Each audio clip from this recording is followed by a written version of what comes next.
Olá, tudo bem? Bem-vindo ao canal Viver de Renda. Se inscreva no canal, deixe seu like, compartilhe com os amigos. Nos acompanhe também no Instagram Viver de Renda canal. Você já é assinante da seleção de empresas? Assine. Assine porque você vai entender o nosso racional sobre algumas ações que nós investimos, que estamos estudando. São empresas com bom potencial de crescimento, de valorização nos próximos anos. Por isso, vale a pena você acompanhar o nosso estudo. Trata-se de indicação, Clóvis? Não. São as empresas que eu estou investindo neste momento e que eu explico a vocês o racional por trás dessas escolhas que eu estou fazendo. Obviamente, isso serve muito para você entender as estratégias que eu utilizo, como eu chego à conclusão de que empresas boas são essas, como eu enxergo que são oportunidades, e isso serve para que você, então, possa construir as suas estratégias, para que você possa construir a sua tomada de decisão com base em argumentos inteligentes, com base em argumentos inteligentes. Assim, você pode também começar a montar uma carteira bem estruturada, olhando o longo prazo, mas entendendo toda a dinâmica do mercado financeiro. Na seleção de empresas, nós também falamos sobre as perspectivas da economia lá fora e aqui. E isso tudo vai ajudar você a ter uma tranquilidade maior para uma tomada de decisão. Não tenha a menor dúvida a respeito disso. Só para você ter uma ideia, veja vocês, nós fizemos um estudo de uma empresa, começamos a estudar ela em 2021. E nós compartilhamos esse estudo, né? Passamos a fazer um investimento e compartilhamos esse estudo na nossa seleção de empresas. Quem pôde nos acompanhar e resolveu tomar a decisão de investir nesta empresa, porque entendeu que ela, pelo estudo que a gente apresentou, tinha um grande potencial de valorização, de crescimento, que se tratava de uma empresa sólida, bem ancorada em negócios de tecnologia, entendeu o cenário macroeconômico dos Estados Unidos de 2022, 2023, né? Então, a pessoa se sentiu confortável para dar um passo adiante e dizer, poxa, eu vou diante de todas essas informações que eu tenho, das análises de outras corretoras, de bancos de investimentos que a gente compartilhou a respeito da visão deles sobre a economia americana, sobre o setor de tecnologia. Então, a pessoa se municiou, vamos dizer assim, com uma série de conteúdos e resolveu, então, investir na NVIDIA. Quem fez isso surfou uma onda aí extraordinária. Quem fez isso surfou uma onda extraordinária. Esse é apenas um dos cases que nós temos da seleção de empresas que eu estou compartilhando. E por que eu estou compartilhando? Porque, para minha surpresa, o Itaú mandou comprar NVIDIA e disse o seguinte, lamenta não ter entrado antes. Olha que isso é aqui de maio de 23, ó, final de maio de 23, né, 31 de maio. Manda comprar NVIDIA, o Itaú, e lamenta não ter entrado antes. Não assinaram a seleção de empresas, o pessoal do Itaú precisa assinar, o Itaú PBA. Eles começaram a cobrir a NVIDIA agora e fizeram recomendação de compra, a despeito da alta vigorosa no preço do papel nas últimas semanas. Eu diria nos últimos meses, né? Nos últimos meses. A empresa já negocia nos patamares aí próximos de $400, eles lançaram preço-alvo de $500 para o papel, né? E aí, veja, tem um analista aqui, de uma outra gestora de investimentos, a Apex Capital, ele disse que, no caso deles, eles começaram a fazer uma posição quando a ação estava em $180, né? E daí em diante eles tiveram uma boa rentabilidade. Então é isso. Na nossa seleção de empresas, nós procuramos identificar oportunidades para compartilhar com vocês, né? Essa é uma delas, e vale a pena você ser nosso assinante. Custa apenas R$ 360 por ano. Você vai ter todos os nossos estudos desde fevereiro deste ano até janeiro do ano que vem. Então, os estudos que nós já estamos fazendo desde fevereiro, você vai ter o acesso liberado a eles, né? Nós estamos agora liberando o relatório de junho, né? Estamos agora liberando o relatório de junho. Você que é assinante, fique atento a acessar o nosso estudo. E se você ainda não assinou, assine agora, não procrastine.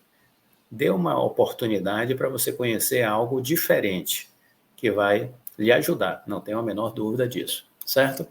Bom, eu gostaria também de compartilhar um vídeo com vocês neste dia de hoje. Queria compartilhar com vocês um vídeo do jornalista Samuel Possebon. E esse vídeo do Samuel, ele fala exatamente a respeito das questões relacionadas aí à Oi e à Anatel. Pois bem, temos novidades sobre a Oi hoje, então vamos lá. O que a gente apurou de ontem para hoje? Informações novas, fresquinhas aí que a gente está trazendo para vocês. A Anatel, como se sabe, está buscando um acordo com a Oi para conseguir fazer o processo de migração da concessão para autorização e, da mesma forma, evitar que o processo de arbitragem que a Oi move contra a União vá adiante. Então, eles querem fazer ali um encontro. Quem que vai ser o avalista desse encontro? Quem que vai ser o casamenteiro desse encontro? Vai ser o Tribunal de Contas da União. Isso porque a gente já tinha noticiado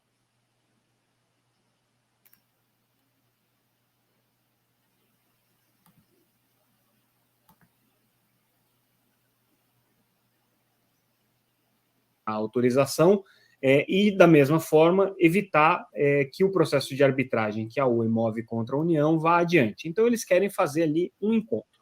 Quem que vai ser o avalista desse encontro? Quem que vai ser o casamenteiro desse encontro? Vai ser o Tribunal de Contas da União. Isso porque a gente já tinha noticiado isso no começo do ano, mas agora repetindo, o Tribunal de Contas da União, desde janeiro, tem uma política agora de tentar criar consensos na resolução de conflitos. Então, uma medida aí instituída pelo ministro-presidente do TCU, Bruno Dantas, que é criar uma área de consenso, de busca de consenso dentro do tribunal. E aí, como é que funciona esse processo de consenso? Né? É preciso haver uma provocação de uma das partes que são afetadas ali pelo tribunal, lembrando que o TCU, ele regula e acompanha, né, os entes públicos, ele não regula os entes privados, então precisa ter uma provocação de algum ente público sobre alguma questão que esteja conflituosa envolvendo o TCU, envolvendo esse ente público e, eventualmente, né, uma empresa regulada, que precise dessa intervenção. Essa possibilidade foi aberta no final do ano passado e agora o que vai acontecer já nas próximas semanas, a matéria já está sendo pautada e nos próximos dias pelo presidente da Anatel, Carlos Baigorre, é a abertura formal desse processo de consenso no Tribunal de Contas da União. Por que isso daí é importante? Porque, apesar da gente saber desde o começo que a Anatel ia recorrer a esse subterfúgio, ou seja, a Anatel iria buscar o TCU para construir o consenso, isso só aconteceria depois que já houvesse assim, um processo de, vamos dizer assim, a para das arestas, né? Um processo de deixar o terreno limpo para que esse consenso pudesse ser construído. O que significa deixar o terreno limpo? Significa já chegar num pré-acordo com a outra, né? E aí, o que está em jogo, também a gente já disse isso em várias ocasiões aqui, o que está em jogo é um encontro de contas. Então, de um lado, o lado da Oi, você tem 53 bilhões que elas estão pedindo no processo de arbitragem contra a União por fatores que supostamente causaram desequilíbrio no contrato de concessão ao longo dos últimos anos. Né? Vários fatores aí, reajuste de tarifas, atraso da Anatel de homologar as tarifas, plano geral de metas de universalização com metas que não tinham nada a ver com telefone fixo, enfim, uma série de fatores aí que foram colocados pela Oi. Somando tudo, a Oi diz que isso vale 53 bilhões de reais. A palavra dela, não existe ainda nenhuma decisão da corte arbitral nesse sentido, mas a pressão existe. Do lado da Anatel, o que ela quer? Ela quer que haja a migração da concessão para a autorização. Para essa migração poder acontecer, é preciso que a Oi compense, né, a União pelos benefícios que ela supostamente vai ter por deixar de ser uma concessionária. Quais são esses benefícios? Ela se livra do problema dos bens reversíveis, de toda a carga regulatória que ela tem, ela pode vender os imóveis, lembrando que essa venda de imóveis é muito importante aí no plano de recuperação da Oi, está previsto aí uma boa quantidade de dinheiro que entrariam com essas vendas, então ela vai ficar liberada para isso, né? Então, essa migração da concessão para autorização é importante, é uma coisa que a Anatel quer fazer. A primeira conta que a Anatel tinha feito dava alguma coisa em torno de 12 bi, essa conta já foi reajustada aí, já foi recalculada, está hoje chegando perto aí de 20 bi. Mas existe um problema para esse acordo entre a Anatel e TCU, né? Lembrando que os 53 bilhões que a Oi coloca não valem necessariamente 53 bilhões, valem alguma coisa entre 0 e 53, né? A questão é que a Corte Arbitral vai decidir. Já os 16 bi, né, que a Anatel está colocando hoje para a migração, é a conta que a Anatel fez, né? Então esse valor aqui dificilmente vai ser questionável, ainda que a Oi discorde de algumas premissas, mas esse é o valor que a Anatel fez e é o cálculo que o TCU está aceitando. Então, para que haja esse encontro de contas entre as duas partes, é preciso que dê 0 a 0, né, com alguma coisa que beneficie o governo no sentido de conseguir fomentar aí o projeto original dessas migrações de concessão para autorização, era você poder ter contrapartidas em banda larga, em projetos que significassem ampliação da inclusão digital no Brasil, então provavelmente vai ter que ter uma compensação nesse sentido. Mas o desejo é que nem a Oi deva nada para a Anatel e para a União, e nem a União deva nada para a Oi. Só tem um problema.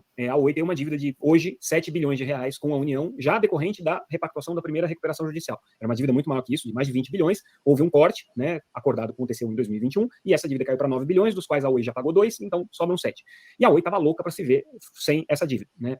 Porque essa é uma dívida pesada, é um pagamento importante que eles vão ter que fazer nos próximos anos, no fluxo de caixa deles existe aí provisionamento, a previsão, né, para o pagamento de um valor substancial aí para a União, e a Oi estava louca para colocar esse valor no encontro de contas. A Advocacia Geral da União, a quem cabe esse tipo de negociação, disse não, aqui não vai ser possível fazer um acordo, a gente não abre mão, porque já houve uma repactuação dessa dívida com um corte substancial de mais de 50% há 3 anos atrás, então seria descabido agora novamente haver uma negociação sobre isso.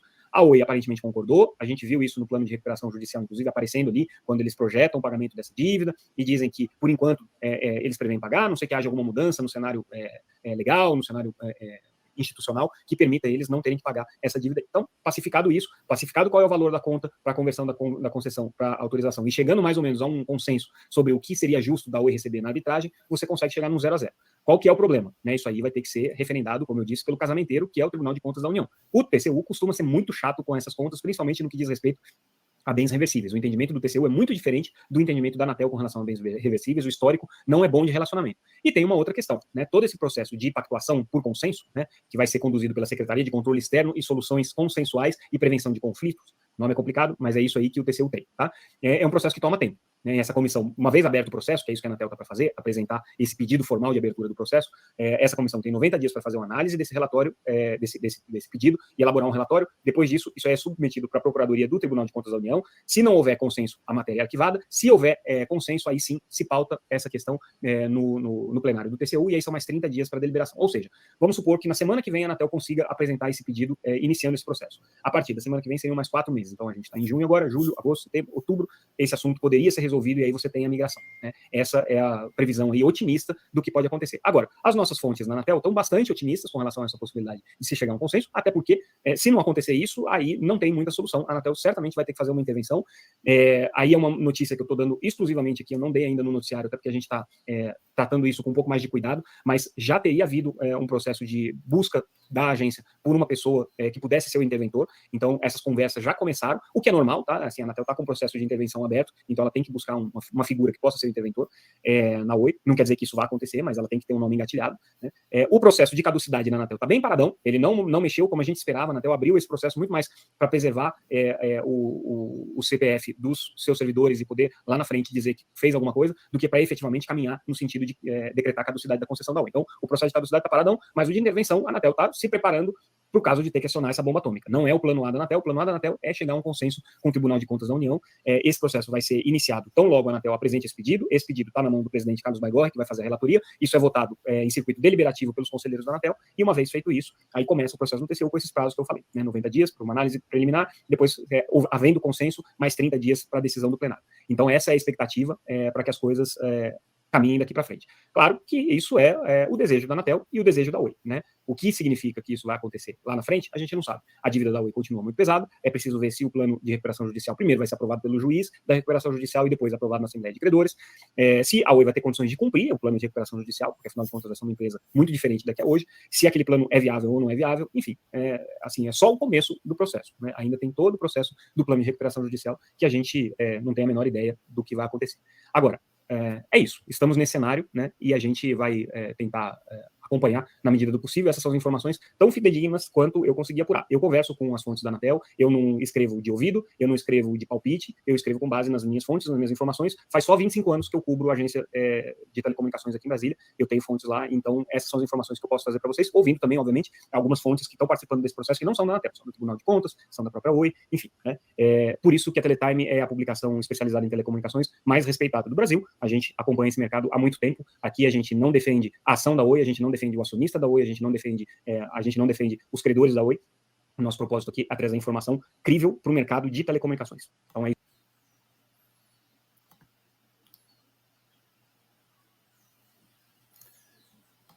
Muito bem.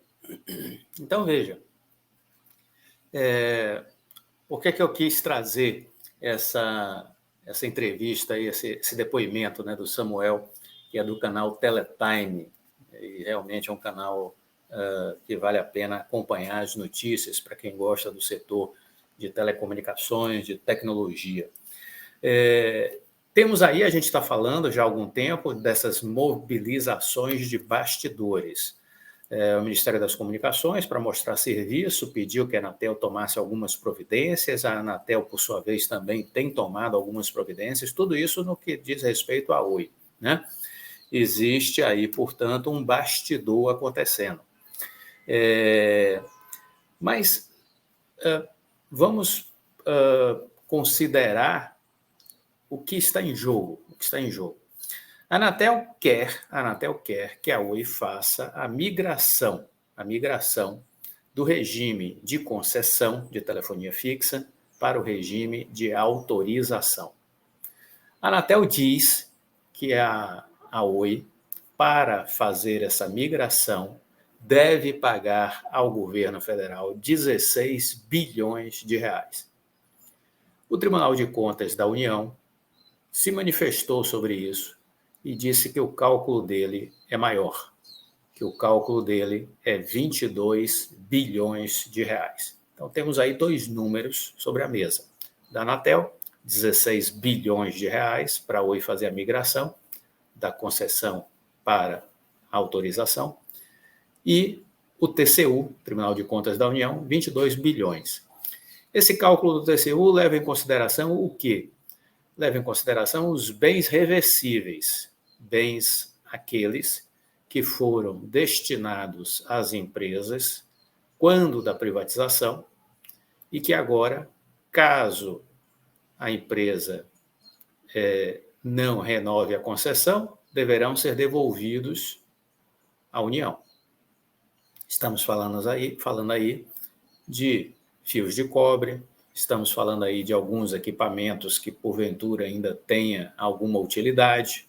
Estamos falando de imóveis, em especial de imóveis, né? Muito do que foi dado de maquinário tempos atrás, isso já virou sucata, isso já foi completamente defasado ao longo do tempo. Nessa conta, nem a Anatel nem a TCU faz nenhuma menção aos fundos setoriais de telecomunicações, criados desde a privatização, que foi tirado dinheiro das contas de telefone e de internet ao longo de todos estes anos, totalizando o valor de 231 bilhões de reais. A TCU não faz menção a isso, a Anatel não faz menção a isso, é como se esse dinheiro não existisse, não tivesse saído do caixa das empresas de telecom. Mas vamos em frente. É um erro grotesco, grosseiro, mas é um erro, a gente precisa bater na tecla do erro. Mas, vamos lá. A Anatel acha que tem direito a receber 16 bi, TCU diz que esses 16 bi, na verdade, são 22. E a Oi, o que é que a Oi diz? A Oi diz que não deve nada. A Oi diz que não deve nada. Pelo contrário, está com um processo de arbitragem aberto, uma gestão internacional que não tem nenhuma influência do governo brasileiro, da Anatel, do TCU, graças a Deus, nem da Oi, mas cujos 3 representantes neste processo de arbitragem deverão decidir quem tem razão e no quê. E, ao definir isso, o quanto vale esta razão? Qual é o valor desta razão? A Oi diz que ela tem a receber 53 bilhões de reais do governo federal, por conta de não ter tido renovação de uma série de ajustes que garantiriam o equilíbrio econômico-financeiro da concessão. Então, esses problemas que foram se verificando ao longo da concessão, segundo a Oi, geraram prejuízos da ordem de 53 bilhões de reais para a empresa. A Anatel não reconhece isso, a Anatel disse que não deve nada, essa foi a posição da Anatel. E agora cabe à arbitragem arbitrar esse jogo e decidir quem está certo, no que está certo e quanto representa o que é o certo. É isso que a arbitragem vai fazer. Alguma coisa vai acontecer nesta seara do ponto de vista de intervenção na Oi ou de tomar de volta a concessão antes do fim da arbitragem? Penso que não. Nada vai acontecer antes da decisão da arbitragem. Nada. Absolutamente nada. Quais são as notícias boas da arbitragem? Teve uma reunião em março, com a presença da Advocacia Geral da União representando a Anatel e a Oi, e ficou acordado que a arbitragem vai fornecer até setembro deste ano uma análise sobre todas as demandas feitas pela Oi, confrontadas com a visão do governo a respeito dessas demandas. E aí a arbitragem vai, até setembro deste ano, criar o que a gente chamou de zona de corte. Ou seja, há algum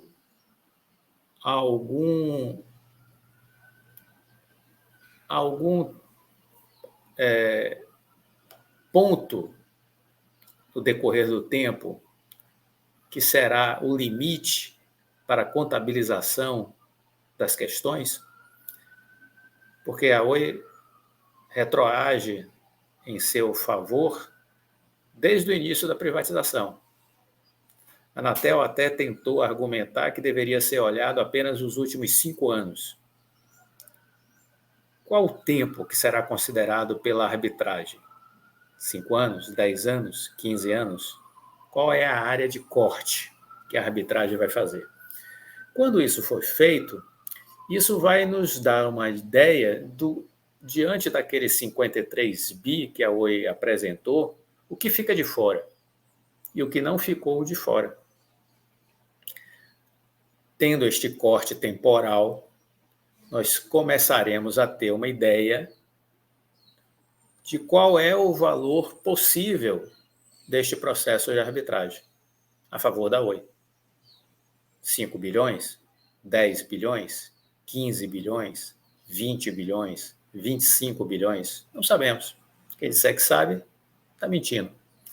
É preciso esperar até setembro, que foi esse o prazo que a arbitragem deu para a Advocacia Geral da União e para a Oi, que até setembro ela vai dar essa devolutiva. Quando isso for feito, vai nos dar uma perspectiva de um melhor dimensionamento desta conta. No caso da Anatel, ela já colocou no seu relatório de gestão a possibilidade de uma perda no valor de 16 bilhões de reais decorrente do processo de arbitragem. Ela já colocou isso lá. Será isso? 16 bilhões? O Samuel fala daquele encontro de contas, vamos imaginar que a Anatel realmente queira receber da Oi 16 bilhões e que a Oi tenha a receber da arbitragem 16 bilhões. Um pelo outro fica 0-0, mas a Oi ainda vai ficar devendo aquelas multas, que eram 7 bi, houve aí uma redução já por conta de depósitos judiciais, está em torno de 5 bi. Então seria isso, mais ou menos, que a Oi ainda teria a pagar. Pois bem, a expectativa da Oi é essa? Não. A expectativa da Oi, desde sempre, é ter mais a receber do que a Anatel entende que a Oi tem a pagar. Para que esse mais a receber possa representar um valor a mais para que ela possa zerar essa multa, para que ela possa zerar essa multa também. Isso vai acontecer? Deus é que sabe, a gente não tem consciência desta questão, a gente não tem consciência dessa questão. Ninguém tem. Nós vamos ter que ter paciência, esperar para poder ver, então, o que está pela frente, o que vai acontecer pela frente. O fato é que podemos afirmar e dizer que a arbitragem é um divisor de águas na história da Oi, porque ela pode resolver de uma maneira definitiva as suas pendências com a Anatel, do ponto de vista de multas, ela pode resolver a questão dos bens reversíveis, que teriam um impacto gigantesco do ponto de vista contábil e financeiro na estrutura da Oi e da Vital também, viu? Não se iluda, da Vital também sofreria os danos da devolução dos bens reversíveis. E a gente, então, pode ainda, quem sabe, num cenário mais otimista, terminar com a Oi tendo ainda algum crédito a receber, né?